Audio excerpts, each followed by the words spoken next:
So first, welcome to District 214's College and Career Ready Night. And then we're going to cover really our aviation pathway today. Too far. There we go. So my name is Seth Heddle. I'm the Career and Technical Education and PE Division Head at Prospect High School. And then we're going to go ahead and let the panelists introduce themselves and tell us a little about them as they kind of go down.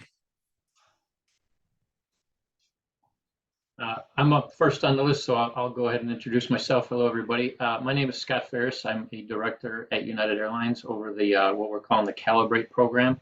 It's basically a program where we started an apprenticeship program where we're trying to put about 150 apprentices a year through training from day zero all the way through receiving the airframe and power plant certificate, which is the FAA issued ratings that you need to work on airplanes. I'm sure most of you know that. The other thing we're doing is setting up partnerships with all of our Part 147 schools across the country to where the top students will enter what we're calling a technician pathway program. And we interview them once they get through the first semester. And then they sort of have special access to us and some of our online training and different things, career fairs and advisory board meetings and that type of stuff. And once they graduate and receive their certificates through that path, we interview them again when we have openings, and they're at the top of the list. So nice to meet you all. I've been at United for 26 years. I started as an aircraft technician after I served in the U.S. Air Force for 8 years, worked on F-16s. So been in aviation for a long time, and that's me. So thanks. Awesome. Thanks for joining us tonight. Mr. Hoffman is one of our teachers at Prospect, and he was unable to get on at this time. So we'll see if he joins us here soon. All right, I guess I'm up then. My name is Rich Hyde. I am a teacher of aerospace engineering course at John Hersey High School. That course is, one that I teach of many, but there are multiple teachers throughout the district at the 6 comprehensive high schools that also teach this course locally. So we have programs at every high school that anybody is able to join. I've been teaching engineering and technology classes now for 18 years, and 16 of those years have been dedicated to teaching that aerospace engineering class, which is basically the first step in the pathway in the aviation technology pathway. Awesome. And we'll talk a little bit more about the pathway on our next slide.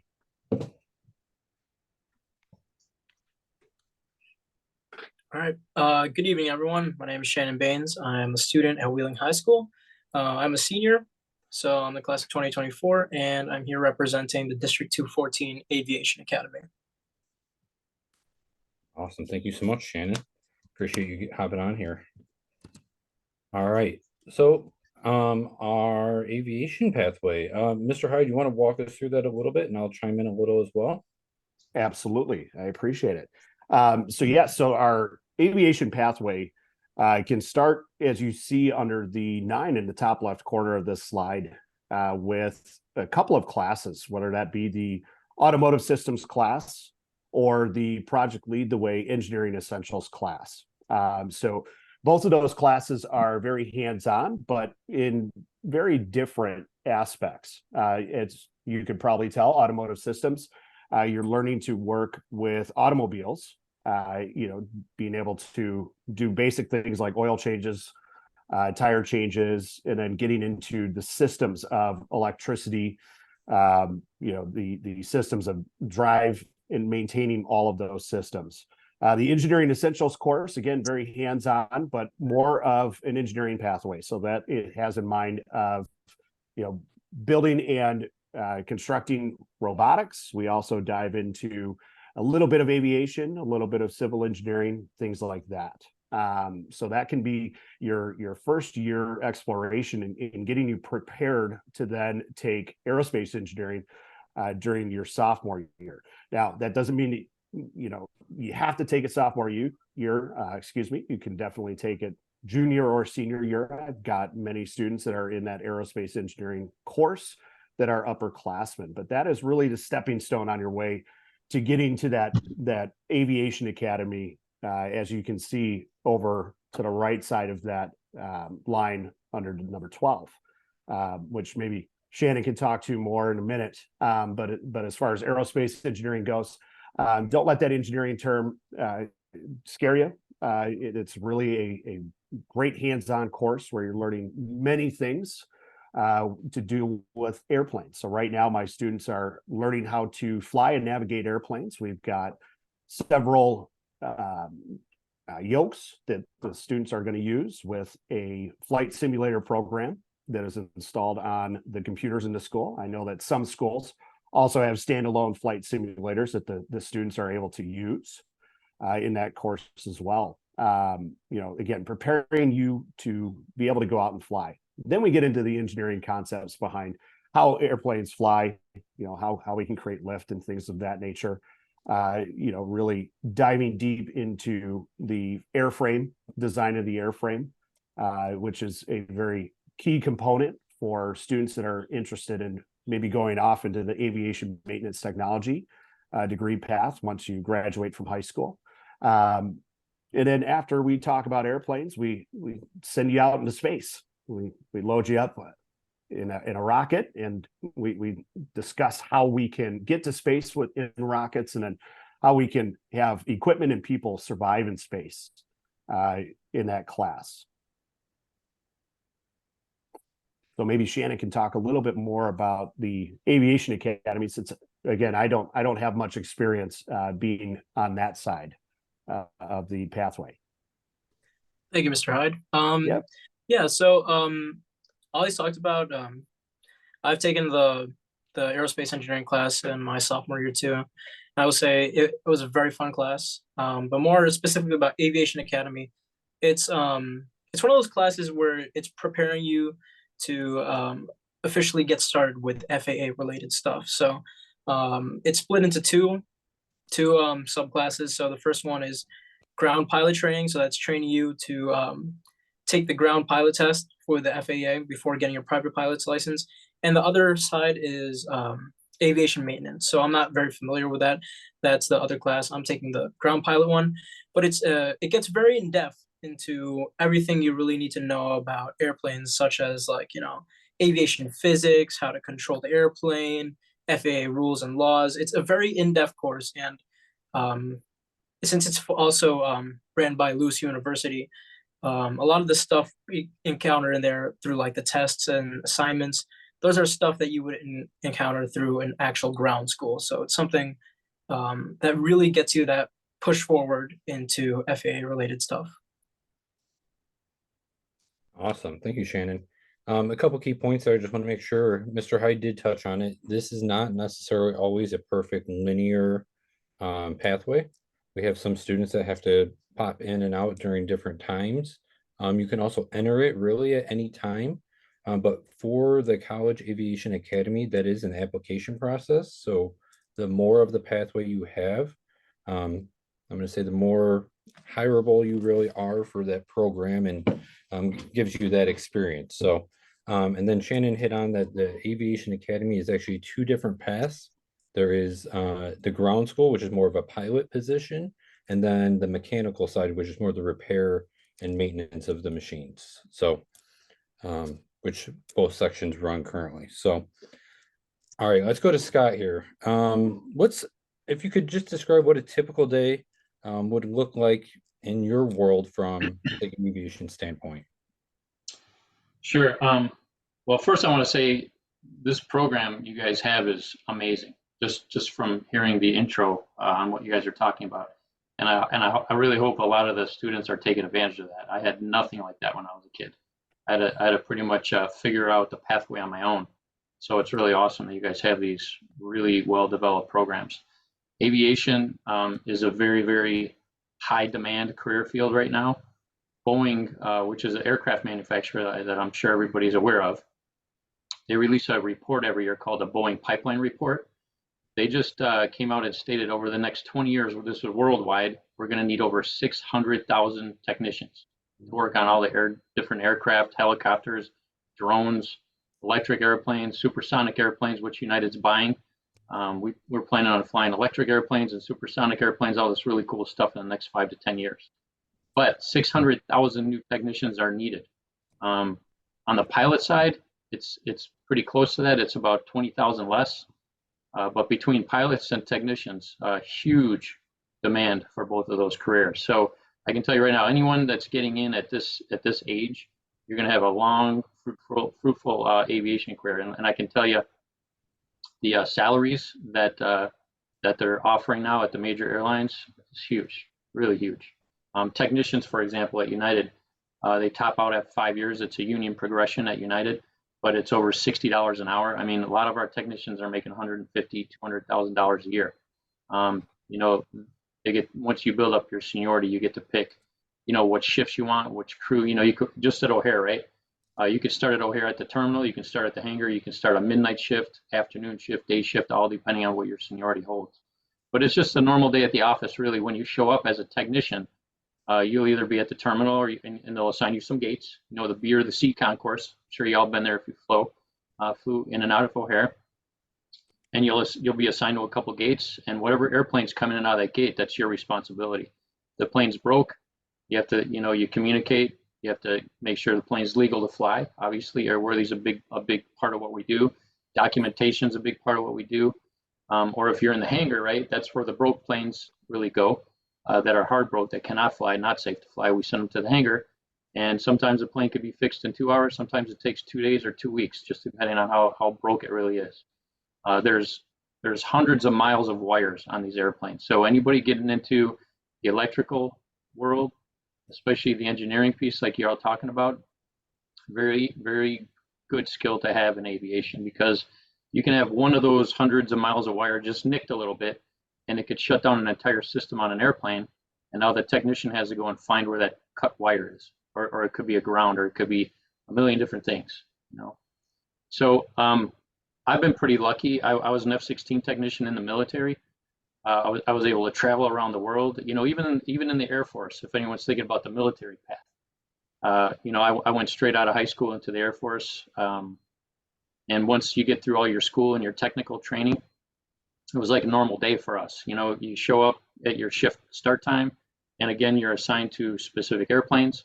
If they're ready to go, you finish your inspections or you fix them. Then it's time to move on and help other people. And when everyone's done and the planes are put to bed, you go home. Sometimes it could take 3 hours. Sometimes you could be working all afternoon or all night. Every day is different when it comes to broken airplanes, right? We always call it job security. Once I got to United, I started also as a technician. So I went from F-16s to DC-10s. I'm sure you guys know what a DC-10 is. Massive. So it was quite a learning curve for me. But I was on midnight shift working the A-check crew, which is, you know, it's an overnight check on the airplane. You take it all apart, you open it up. You inspect a lot of things, you lube, you replace filters on the engines, you do borescopes inside the engines to make sure the compressor and the turbine blades are not nicked. Very important thing on jet engines. And then from there, I moved to the terminal, and then from there, I got into management. So I've been in management now, leading teams at United for almost 17 years. My last role, I was actually leading the line planning team. I had a team of about 120 people all over the world, planning the work that has to be done on our 800, almost 900 airplanes now. So it was really fun. Always something interesting going on. Whenever there's a safety item found on a certain airplane, we have to go inspect the whole fleet right away. And you have to try to do that without impacting the passengers. As you all know, when you pay for a ticket and you show up, you want your plane sitting there ready to go, right? To get a plane on the gate ready to go on time, it takes an orchestra of people and work to be done from all aspects. So that's really it on a really high level. If people have questions, I can definitely dive in deeper, but really just want to emphasize a couple of things. The fact that it's a great career to get into, anything you get into aviation wise right now. I'm also a pilot. I'm a flight instructor. I fly out of Milwaukee Airport, which is now Chicago Executive Airport. So I used to teach people how to fly from day one. I did that part-time I did it full-time for a while, and then I just did it part-time. Now there's this huge demand for pilots. When I was flying full-time, nobody could get a job as a pilot because there was no openings, right?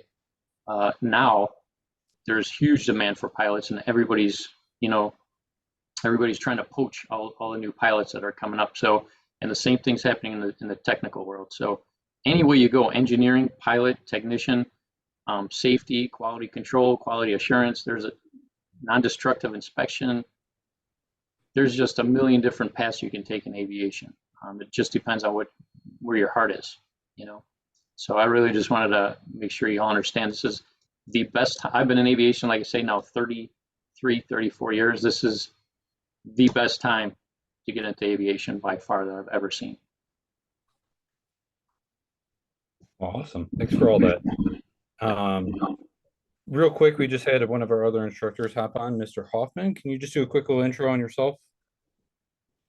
Yeah, of course. My name is Jack Hoffman. I'm the aerospace engineering as well as the just engineering, one of the engineering teachers at Prospect High School.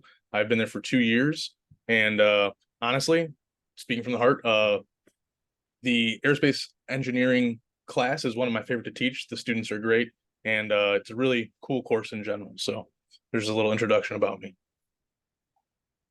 Don't you worry, we'll make sure we catch you up here. So Definitely, we're gonna definitely. go to Mr. Hyde real quick though. Mr. Ferris explained a lot about different experiences. What are some of the different experiences with your 16 years of education with aviation that you've seen or had students do? Absolutely, great question. First of all, I'd like to say that the aerospace engineering course is a dual credit offering. We work closely with Lewis University down in Romeoville, Illinois, and that dual credit is such an exciting opportunity for all students taking that aerospace engineering class. Because not only do you get to take the aerospace class with myself or Mr. Hoffman or one of the other excellent teachers in district teaching this course, you get the opportunity to really see what a typical college course would be at Lewis University. So that's really where our external meetings and experiences come from is Lewis University. So we have been to Lewis University. I've gone there 3 times, I believe, before COVID happened to us. I'm looking to go back there again this year, try to get boots on the ground with our students to be able to see what is to offer at Lewis University. So that's just one of the external experiences that I wanted to mention. Also, most of us in district also look for experiences for students to be able to go to an airport. Again, get boots on the ground at an airport is just an invaluable experience. I've had students that have gone to United, seen the underground workings in the baggage area, watching the bags go down the conveyor belts, going from where you drop it off at the ticket counter until they reach your airplane. So that is just a fascinating world, fascinating experience. We also got to see, the pilot briefing room where we could sit in on a meeting with actual pilots that were going to fly that day. Our students got to be able to see 3 pilots that were planning a flight to Frankfurt, Germany last year. So that was a wonderful experience. And then I think what really capped it off and what the students really enjoyed seeing was the control tower. So United let us go up into their control tower at their terminal at O'Hare and view the planes right there. Getting ready to back away from the gate and head out to their next destination. So really invaluable experience there, as well as on that's more like the pilot side.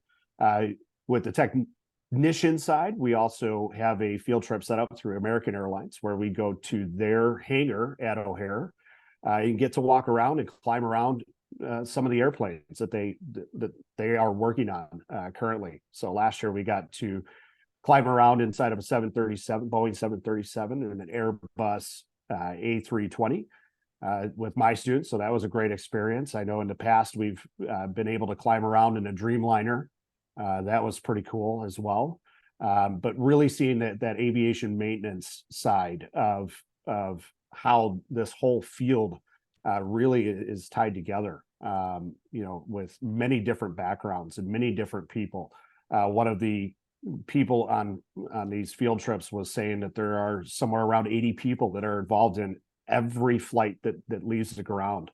You need 80 people to get that flight off safely into its next destination. And again, those come out of those experiences, and I truly believe, and I know my colleagues do as well, that those experiences are invaluable. I have students that come back year after year, and they talk about the experience of going to O'Hare rather than sitting in a class. So we try to have as many experiences as possible to offer to all of our students in those classes. Awesome. Yeah, can I just chime in a little bit on that? Yes, please. Y'all will learn, whoever does actually get into aviation, aviation is a very small world. Between the schools, the airlines, the FAA, even everywhere you go. For example, we work with Lewis. We have a really strong partnership with Lewis. We have people that are dedicated from O'Hare, actually the technicians and line maintenance leaders from O'Hare. They're very tight with Lewis. We have people in our maintenance control department that are tight with Lewis. I have people on my team that are tight with Lewis. As a matter of fact, a couple of the program managers from my team were just down in Lewis. SIU is the same way, Southern Illinois. Purdue University, we're working with them right now. So, any path you take, what I'm trying to say is you can't go wrong. Some schools are better than others. There's also Part 147 schools, which I'm sure y'all have heard of. They're not really colleges or universities. They strictly just teach the airframe power plant program. Some of the bigger schools will teach other things. We're working with a lot of community colleges around the whole country. There's a really unbelievable high school in Queens, New York, in New York City called Aviation High School. They have 2,000 students in their high school for 4 years learning about aviation the whole time. They basically graduate with their airframe in general done, and then the top half of the class comes back for a 5th year. They call it the extended year to get their power plant license. So they're literally completely certified with zero debt, and it's a public school, and they pay for all of it. So when I see programs like this in high school, and they have a full hangar full of airplanes and helicopters and jets, it's the most amazing school I've ever seen, and we work with them really closely too. So all I'm trying to do is just piggyback on what Rich said here, and I hope you all take advantage of what you have access to, because it's unique, and you guys are really all lucky to have it. Thanks so much. Shannon, we're going to come to you next, but I'm going to answer one quick question. Question was, can you get your private pilot license through the district, or is it classroom only or classroom with flight hours? The other people on the Zoom, I'm sure, know the price of how much it costs to get your private license, and it is just classroom only for the Aviation Academy. A lot of which due to cost. And I'm sure there's insurance and a lot of other things that I'm not even thinking about. So, all right, Shannon, coming to you. What was probably your most helpful course in preparing you for Aviation Academy?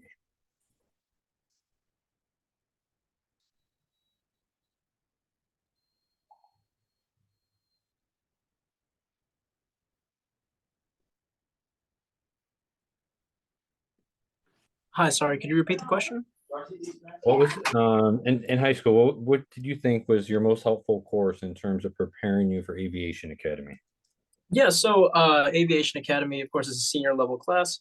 So as you guys were saying earlier, there's a bunch of classes that you could take beforehand, and they don't necessarily have to be in any specific order. Like I have some friends that are taking the aerospace engineering class as a senior right now, and actually leading into that, aerospace engineering is the one class I found most helpful, because it did give me those fundamental knowledge to learn about aviation, aerospace, and even space, especially.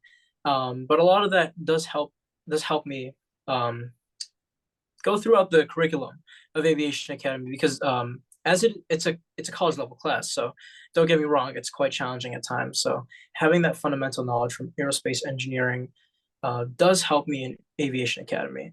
But at the same time, other engineering classes, such as the ones I took, were Introduction to Engineering Design and Principles of Engineering. Those classes actually did help in ways where it's you're familiar with engineering process, design, how things work. But I would say, me personally, I found that aerospace engineering is the most helpful when it comes to Aviation Academy. Awesome. Thank you so much. All right, Mr. Hoffman. So describe the courses you teach as part of this District 214 pathway, and what content and skills are students exposed to in your classroom? Definitely. Well, when you start the pathway, you usually have to take like a prerequisite course, that being like an introduction to engineering course or an automotive course. And those can both set you up kind of on a different path, right? So introduction to engineering, I would say, or engineering essentials is what it's called, really gives students a kind of, as Shannon was saying, a good understanding of the engineering design process is what goes into engineering things in general. And then our automotive course also covers, engine basics, how engines operate, that type of thing. So it really primes students for a lot of the things we cover in aerospace engineering. And to kind of talk a little bit more about aerospace engineering,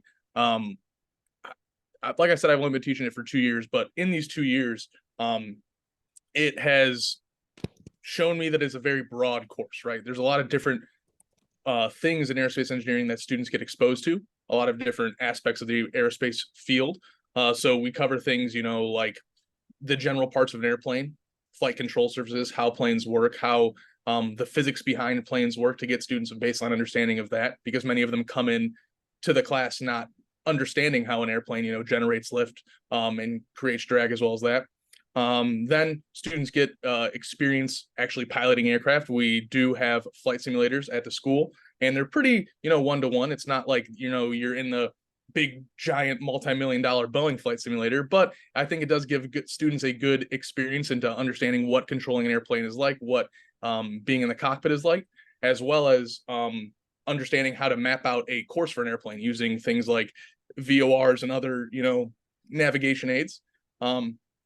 After that, students kind of get experience in understanding the history of aerospace, so understanding where we come from, and we kind of cap off the whole course with a unit in space. So we talk about rocketry, we build rockets, we talk about satellites, how orbits work, we map orbits, different things to show students that the aerospace field is very broad, and there's a lot of individual things you can get into through the aerospace field. And from what I've talked to from my students that have, went on to do the Aerospace Academy, it seems like a lot of the things that we've covered in the course prime them very well and get them ready for that Aerospace Academy. They kind of go in hitting the ground running, and they have a really good baseline understanding of what the entire aerospace field is like and what they want to kind of focus in on, whether that's being a pilot or that's being a mechanic or being more of the aerospace engineer. So that's kind of a little summation of the course, how I see it at least. So, Mr. Hoffman, Mr. Hyde told us a little about his flight simulator. Can you just tell him a little bit about what you kind of worked on figuring out? Yeah, so some of the flight simulators, are the classic like Logitech controller flight simulators that you can plug into the computer. But the flight simulator that we kind of built up at Prospect is a whole like setup. So it has, the whole seat. You have your throttles on the right or left hand side. You have your pedals for your rudder. There's a huge like 4K 65-inch big screen television right in front of them, and we're using Microsoft Flight SimX, which is a very kind of high fidelity flight simulator, and it does real-time flight simulation. So if you were to fly from O'Hare to Normal, Illinois, it's going to take you a little bit of time. So it really gives them a good kind of sight and picture into what flying an airplane is like. And from what I've seen, a lot of students really love it. So we always have them coming down to the classroom, even kids that aren't in the class wanting a try at the flight simulator. So it's a really big, awesome thing in Prospect that students really enjoy. And hopefully students see that and want to join the class more. I think this year we have doubled our aerospace engineering program at Prospect just because of, how awesome and interesting the students think the labs and activities we do are. So, yeah. Thank you, Mr. Hoffman. One more question that came in on the chat is, how do you get into Aviation Academy? And there is an application process. Basically, for students, once you enroll and you sign up with your counselor, you will be able to, they will prompt you then to check your email, and you will get an email with an application link. And then you just fill that out, and basically we'll go through some different meetings to see who kind of fits the criteria the best. Some of that is graduation requirements to ensure you have the time to do it. So that's why, doing a lot of your gen eds and doing well in school at the start leads up to these awesome opportunities at the end. So, all right, Scott, gonna come back to you. So we got a bunch of high school students or parents on here. What is the best advice you can give to high school students that are interested in your field? Yeah, well, I mean, the fact that everyone's on this call at 6:30 at night on a Wednesday tells me they're all definitely moving in the right direction. But one of the big things, and I tell all the kids this everywhere I go all over the country, you have to keep your nose clean. One thing about aviation and the Department of Transportation, any kind of history with alcohol or drugs, you're done. Totally done. And I can't be more clear about that, and I can't pretty it up any nicer than that. But keep your nose clean and stay out of trouble. There's a lot of things you can do in aviation without getting straight A's. Of course, better grades you have, the farther you'll go, obviously. But it's really an avenue open to so many different people. You could be a technician wanting to work on those engines and work on those flight controls, or you could be an engineer that wants to design the flight controls and the engines, right? It all starts where you guys are at. But the one thing I just can't emphasize more: do the right thing and don't get in any kind of trouble all the way down the road. Even now, I've been in aviation for 30 years. If I decide to go have some drinks at a bar and I get pulled over and get a DUI, I will lose my pilot licenses. I'll lose all my aircraft mechanic licenses too. So just always be smart with what you're doing. What we really look for at United, and by the way, we're in the middle of hiring 5,000 technicians at United right now because we're buying about 900 more airplanes. We're going to be like the size of American Airlines and Delta Airlines almost put together in the next 5-6 years with all the airplanes we're buying right now. So we've been doing lots of hiring. We already hired, I think, 1,500 technicians just this year all over the country, including South America and London too. So, when we're interviewing people trying to get into technical operations at United, one of the big things we look for is attitude and personality, right? You obviously have to be certified. You have to know what you're doing. But I can tell you, when you come into United or any big airline, we have brand new 787s that nobody knows how to work on until you get in there and start working on them. We have 777s. We have Airbus 737, 757, 767. We just got our first Airbus A321 today. So that was big news inside United. And guess what? There's so much to learn. Like if you're a pilot, you have to go to recurrent training every year. If you're a captain, you have to go and get retrained every 6 months. As a technician, it's more or less you go to some systems classes and some fleet general familiarization class, we call it. So you'll go to a 787 class for 3 weeks and you'll learn everything about a 787. But then you go out to the real world on the line or in the hangars, and problems will happen, and you'll have to figure out how to fix them. We have really good maintenance manuals, some really good troubleshooting manuals. You have to be good with documentation. All that stuff's really key, right? But again, what we're really looking for is your personality and your attitude. Do we want to work next to you for the next 10 or 20 or 30 years, right? Because aviation is a lot different from most other careers where you'll see people like for example, marketing and communications type roles, right? People will move around every year or two to a new job, new position, and nobody really stays. They move around, they build more experience. When you get to the airline level at the commercial airlines, this is the pinnacle. This is where everybody wants to be. So once you get here, people will literally stay 30, 40, 50, 60 years at the same company. So, and you're learning the whole time you're there with all the different airplanes we have.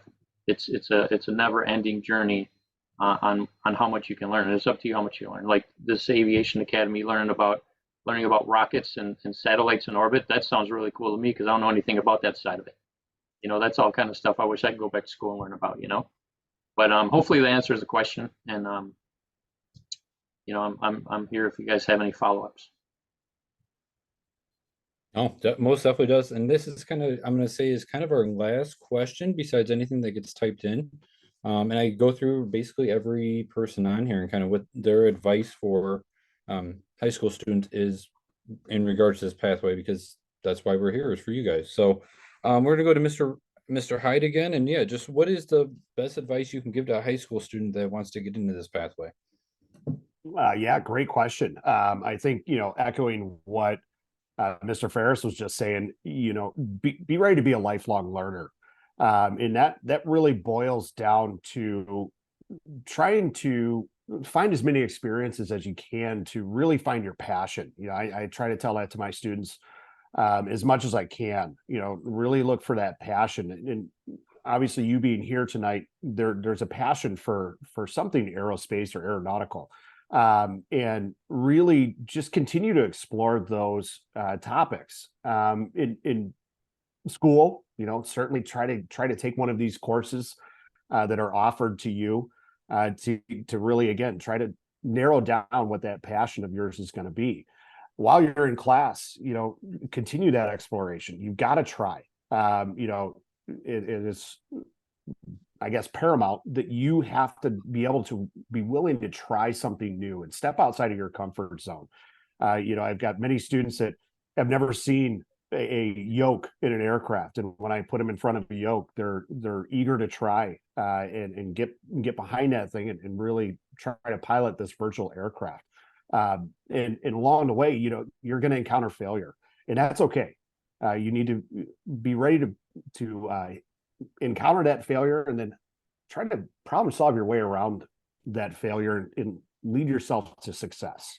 That's one of the things that I really try to strive for in my courses, is to, give you those avenues, give you those tools to navigate around those issues that might arise and try to find those successes and really, continue your exploration. Again, lifelong learning.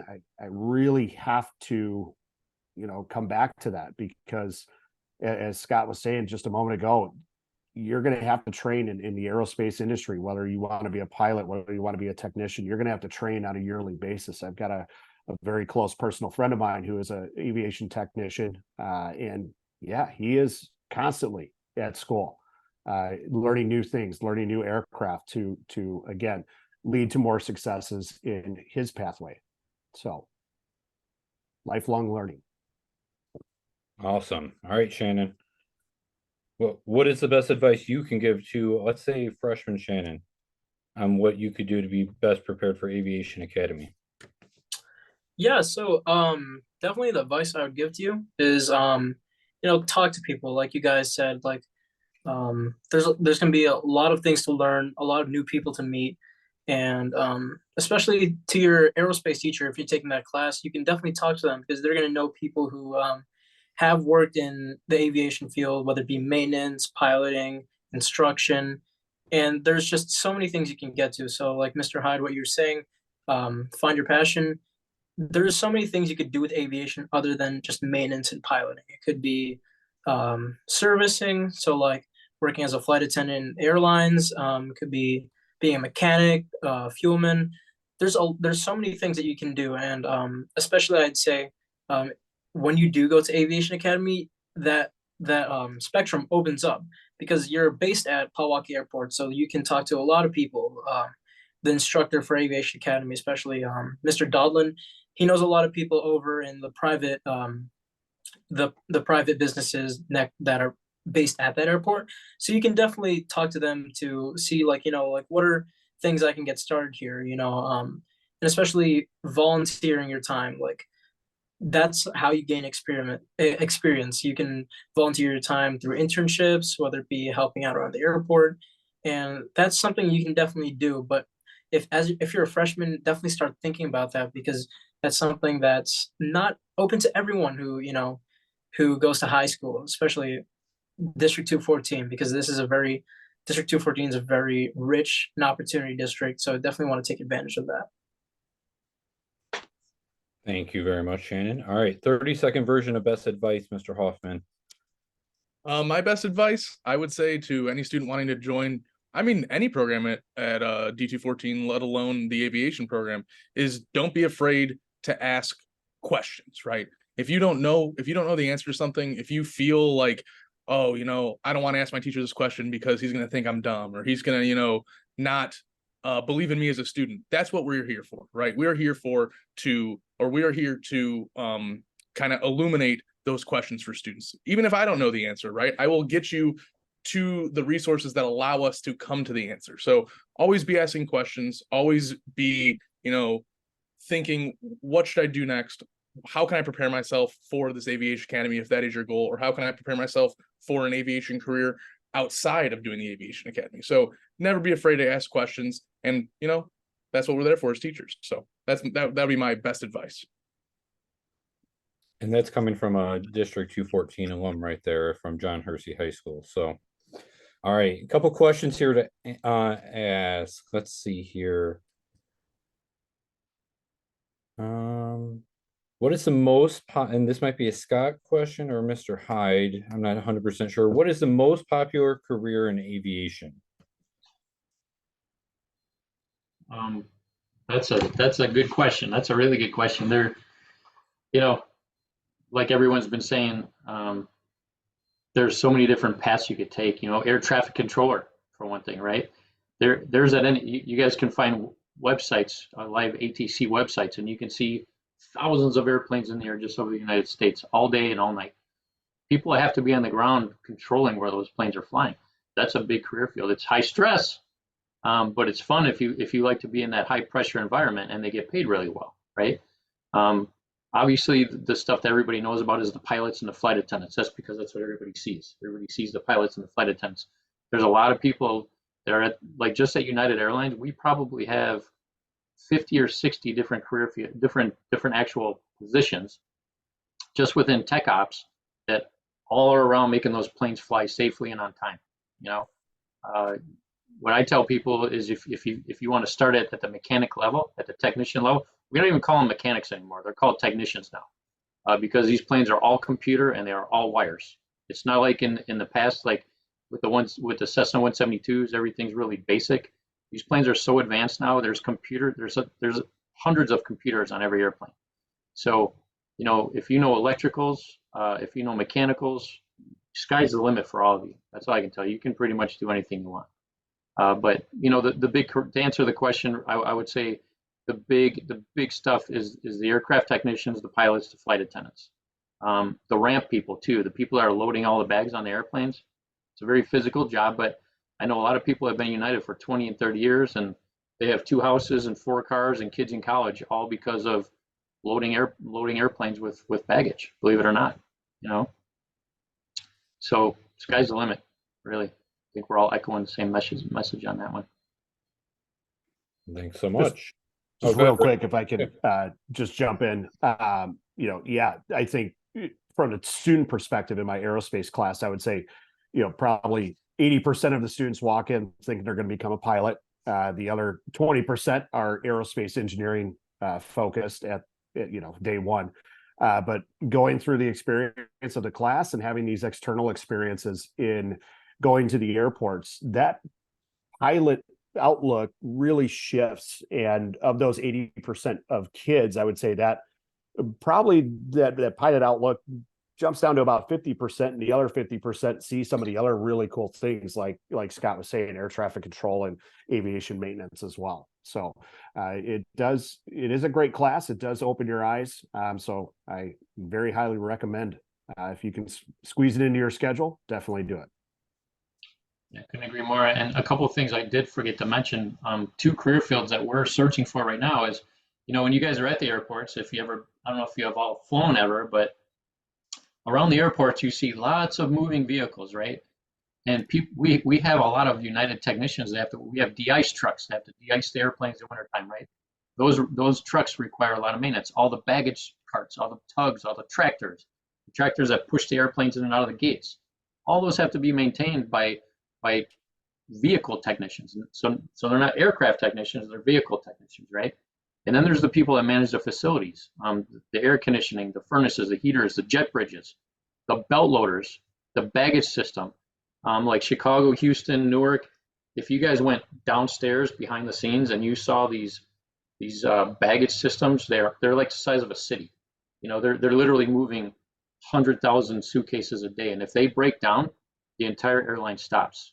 The whole concourse stops. And I can't even explain to you, once that happens, you have about 10 to 15 minutes before the whole entire airline system-wide will stop. So, you might think, oh, I don't want to be a technician working on a baggage system, right? But those guys are very highly skilled and they're very critical to the airline. They're things that people never think about, never seen before, right? So just a couple more pathways. If you guys like to work on cars and trucks, the airlines need you doing that as well. So that's it. Awesome. Thanks so much. And then just one quick last question, because I want to be mindful of everyone's time tonight. There's been a couple about private pilot test. Can you just explain a little about the criteria for obtaining that? I'm guessing your private pilot license. Yeah, I could cover that one too.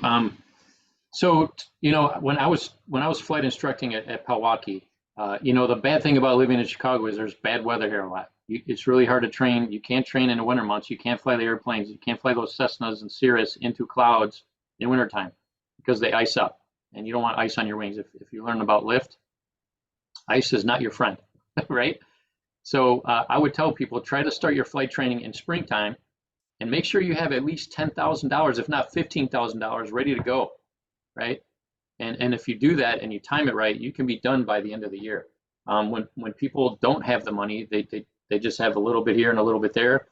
Then the weather starts hitting, and they end up just spinning their wheels, spending money, and not really making a lot of progress. But you have to pass your written exam, and then you have to do your flight training with your flight instructor. Then you have to do solo. I remember the first time I'd get out of the airplane, I'd let my student go fly by himself or herself the first time. Was always kind of nerve-wracking. But when you watch your student take off and fly around a pattern and land a few times all on their own, it's a really great feeling as an instructor. And I know you guys are all instructors and you see it all the time, but it's a really cool feeling. But once you pass your solo piece, then you have to go do a solo cross country all by yourself. So you'd have to fly maybe from Chicago all the way up to Iowa or down to Indiana, southern Indiana or southern Illinois, and land and get some fuel and come back. And you're doing your flight planning and checking your winds and altitudes and all that along the way, right? It's really a big stepping stone. And then when you're ready, your instructor signs you off to go meet with the FAA examiner and you get your check ride done. So you'll go through at that point an oral exam where they just ask you all kinds of questions, and then you go out to the airplane and then they have you do all the different maneuvers and exercises in the airplane. So hopefully that answers it a little bit. No, that's great explanation. So, well, out of respect for time and the fact that I think our other two teachers on here have to get on to our next session, that's going to be starting here in a few minutes. If you guys have any additional questions, the district academic pathways guidebook is on our website. On the top it says academics, and then it's just one of the 5 tabs there that you can click and download. It's a couple hundred pages long, so feel free to enjoy that for some light reading at night. But I just want to thank our guests here, our teachers, Mr. Ferris and Shannon. Appreciate you guys coming on and giving us a great night. Thanks for having me, and nice Thank to you. meet you guys, and thanks for what you're doing. You guys are all training the next generation of aviation, so it's awesome what you guys are doing. So keep it up. All right. Well, thanks so much. Thank and you. Hopefully we Great. see Thank you. people on at the 7 o'clock session.